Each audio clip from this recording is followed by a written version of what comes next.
Welcome to the Bitcoin Report. I'm Robbie Davidson, and I'm going to be going over a couple of things here on December 30th, 2013. We're getting close to the new year. 2014 is going to bring a lot of exciting changes into Bitcoin, bringing the currency and other cryptocurrencies into the mainstream. As you can see, we're looking at the chart here.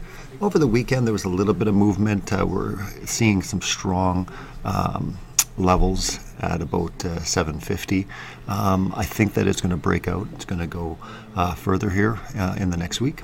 So let's go into some news that's been going on. We've got a couple reports from Paul Krugman that have been coming out talking about Bitcoin is evil. As you can see, we've got the New York Times and the conscience of a liberal.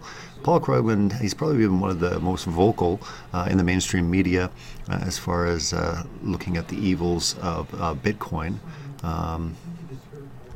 You can actually hear him talk here.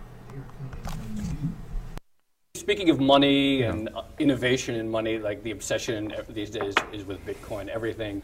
Today, a Wall Street analyst at Bank of America came out with this sort of thing. It was like, maybe this is legit. Have you updated your thoughts on it, or do you still think it's kind of like this digital version for gold cranks? I basically think that it's a digital version for gold cranks, but I like you, it's hard not to be a little bit shaken when it goes on this long. Yeah. And of course, we know that's always true of bubbles, right. But still, in principle, you can have assets which are considered valuable even though there is nothing backing them, right, because self-fulfilling expectations. Now, we don't actually think that fiat money is like that, because right, that's backed ultimately by the fact that you can pay taxes with it. Right. People always say that they're like fiat, but it is. Right. Fiat money is fiat money, if you like, is backed by men with guns, right? Bitcoin is not. So why should this thing have any value?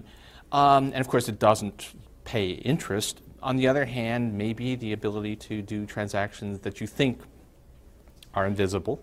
Right. I wouldn't, after what we learned about the NSA, I wouldn't bet on it. But makes it something that people are willing to hold. So there is a case that says this actually might make sense.